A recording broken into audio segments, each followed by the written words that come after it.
రానున్న మున్సిపల్ ఎన్నికల్లో కాంగ్రెస్ తోనే కలిసి పనిచేస్తాము అని చెప్పారు తెలంగాణ జన సమితి అధ్యక్షుడు ప్రొఫెసర్ కోదండరాం.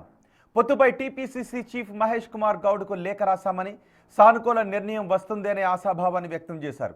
పదవుల అంశంలో తమ పార్టీ క్యాడర్లో తీవ్రమైన అసంతృప్తి ఉందని, పదవుల కేటాయింపుపై ప్రభుత్వం సానుకూల నిర్ణయాన్ని తీసుకుంటుందని నమ్మకం ఉంది అంటున్నారు ప్రొఫెసర్ కోదండరాం. ప్రొఫెసర్ కోదండరాంతో మా ప్రతినిధి వెంకట్ ఫేస్ టు ఫేస్ చూద్దాం.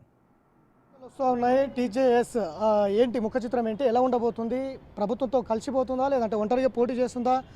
దాంతోపాటు అనేక అంశాలు ఉన్నాయి. ఫోన్ ట్యాపింగ్ ఉంది, ఇటు సింగరేణి అంశం ఉంది, అనేక అంశాలు రాష్ట్రంలో జరుగుతూ ఉన్నాయి. ప్రస్తుతం మనతో ప్రొఫెసర్ కోదండరాం జనసమితి రాష్ట్ర అధ్యక్షులు ఉన్నారు. సార్ ఏంటి సార్, వచ్చే మున్సిపల్ ఎన్నికల్లో ఏ విధంగా వెళ్తారు? మీ క్యాడర్ ఇప్పటికే అనుకున్న పదవులు కావచ్చు, లేదంటే ఇంకో ఇతరత్ర అంశాలు కావచ్చు, ప్రభుత్వం నుంచి రాలేదు అనేది కూడా క్యాడర్ కొంత అసంతృప్తిలో ఉంది. ఏ విధంగా వెళ్తారు వచ్చే మున్సిపల్ ఎన్నికల్లో? ప్రభుత్వంతో కలిసిపోతారా, ఒంటరిగా పోతారా? కలిసి పోవాలనేది మా ప్రయత్నం. ఎందుకంటే ఇంతకాలం కలిసి ఇంత దాకా ప్రయాణం చేసినాం.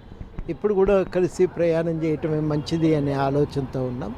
తప్పకుండా కలిసి ఆల్రెడీ మేము పిసిసి అధ్యక్షుల వారికి ఒక ఉత్తరం ఇచ్చినాం. కాబట్టి వాళ్ళు ఏదన్నా సానుకూలంగా నిర్ణయం తీసుకుంటారనే ఆశ ఉంది. ఇక నిర్ణయం ఏదైనా కొన్ని చోట్లైనా కాంటాక్ట్ చేద్దామనేది మేము నిర్ణయం తీసుకున్నాం. ఏంటి ఇప్పటివరకు క్యాడర్ కూడా కొంత అసంతృప్తిలో ఉంది. అనుకున్న పదవులు రాలేదు, నామినేటెడ్ పదవులు కావచ్చు, మీ ఎమ్మెల్సీ కావచ్చు, అనేక అంశాల్లో ఉన్నాయి. సో వీటిని క్యాడర్ని ఎట్లా మెయింటైన్ చేస్తారు? ప్రభుత్వాన్ని ఏమైనా కోరుతారు? తీవ్రమైన అసంతృప్తి ఉంది మా సభ్యుల్లో కూడా.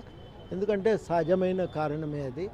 ఆ కారణము ఏంటంటే ఏదో అవకాశం కల్పిస్తామన్నారు, కల్పించలేదు.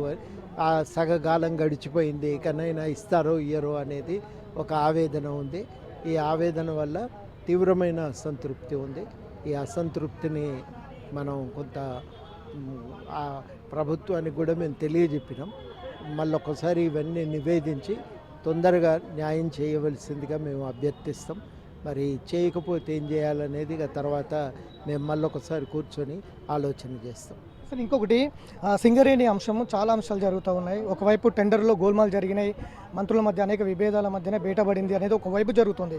కార్మికులు మాత్రం 42,000 కోట్ల రూపాయల అప్పుల్లో ఉంది సింగరేణి అదేం చెప్తుంది. ఒకవైపు డిస్కామ్లు కావచ్చు, ట్రాన్స్కో కావచ్చు, జెన్కో కావచ్చు, ఒక రకంగా చెప్తోంది. ఓవరాల్గా దీని మీద కేంద్ర ప్రభుత్వానికి కావచ్చు ఎలాంటి సంబంధం లేదు అనేది కేంద్ర ప్రభుత్వం చెప్తుంది. ఓవరాల్గా ఈ నైని బ్లాక్ కావచ్చు, సింగరేణి ఎట్లా చూస్తారు, ఎట్లా అబ్జర్వ్ చేస్తారు? ఇది మొత్తం మీద ఏంటంటే ఒక ప్రైవేట్ కాంట్రాక్టర్లు దీని నుంచి లబ్ధి పొందాలనే ప్రయత్నం ఒకటి మంచిది కాదు. దీన్ని మేము వ్యతిరేకిస్తున్నాం.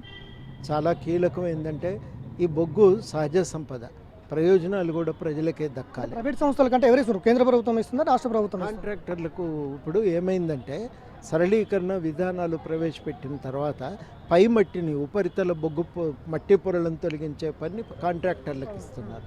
ఆ కాంట్రాక్టర్లు విపరీతంగా లాభపడుతున్నారు. మరోవైపు ఏమో సింగరేణిలో బొగ్గు ఉత్పత్తి చేసి నిలబెట్టడానికి విశేషంగా ఇక్కడ ఉన్నటువంటి కాంట్రాక్ట్ కార్మికులు ప్రయత్నం చేస్తున్నారు.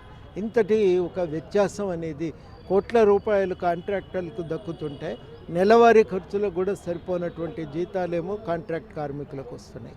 ఇంతటి వ్యత్యాసం అనేది మంచిది కాదు. ఇది సింగరేణి సంపదలో కొంత వాటా అక్కడ పనిచేసే కార్మికులకే దక్కటం న్యాయసమ్మతం, సమాజానికి ఉపయోగపడటమే న్యాయసమ్మతం.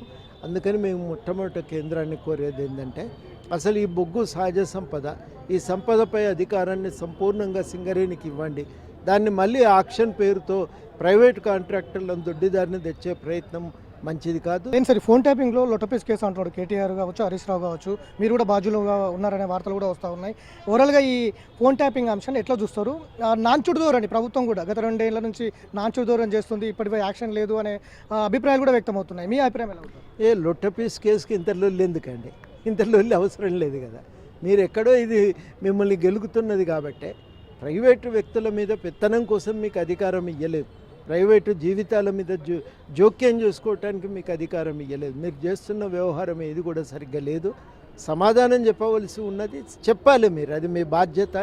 సమాధానం చెప్పమని పిలిచినంతనే ఉలిక్కి పడవలసిన అవసరం లేదని కూడా నేను ఈ సందర్భంగా స్పష్టం చేయదలిచాను. పురపాలక ఎన్నికల్లో కాంగ్రెస్ పార్టీతోనే కలిసి వెళ్తాం, కొన్ని చోట్ల పోటీ చేయాలనేది ఉంది. మా పార్టీ క్యాడర్ కూడా చాలా అసంతృప్తిలో ఉంది.